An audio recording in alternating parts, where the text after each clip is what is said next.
यहाँ एक कोशिका है, सभी जीवित ऊतकों की मूल इकाई। अधिकतर मानव कोशिकाओं में एक संरचना होती है जिसे नाभिक या न्यूक्लियस कहा जाता है। नाभिक में जीनोम होता है। मनुष्यों में जीनोम 23 जोड़े क्रोमोसोम में विभाजित होता है। हर क्रोमोसोम में डीएनए की एक लंबी पट्टी होती है जो हिस्टोन नामक प्रोटीनों के चारों ओर कसकर पैक की गई होती है। डीएनए के भीतर जीन नामक खंड होते हैं। ये जीन प्रोटीन बनाने के निर्देश रखते हैं। जब कोई जीन सक्रिय या स्विच ऑन होता है तो आरएनए पॉलीमरेज नामक एंजाइम जीन के शुरुआती हिस्से से जुड़ जाता है।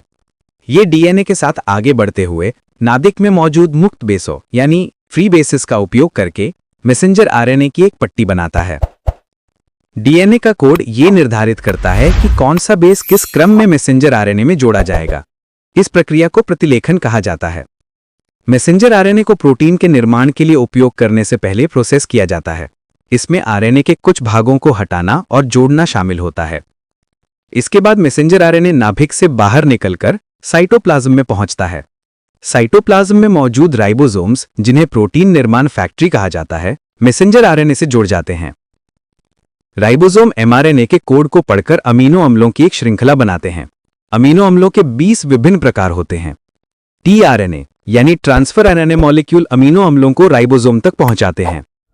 एमआरएनए को एक समय में 3 बेस के समूह यानी ट्रिपलेट या कोडॉन के रूप में पढ़ा जाता है। हर ट्रिपलेट पढ़े जाने पर संबंधित टीआरएनए उचित अमीनो अम्ल लाता है और उसे बन रही अमीनो अम्ल श्रृंखला में जोड़ दिया जाता है।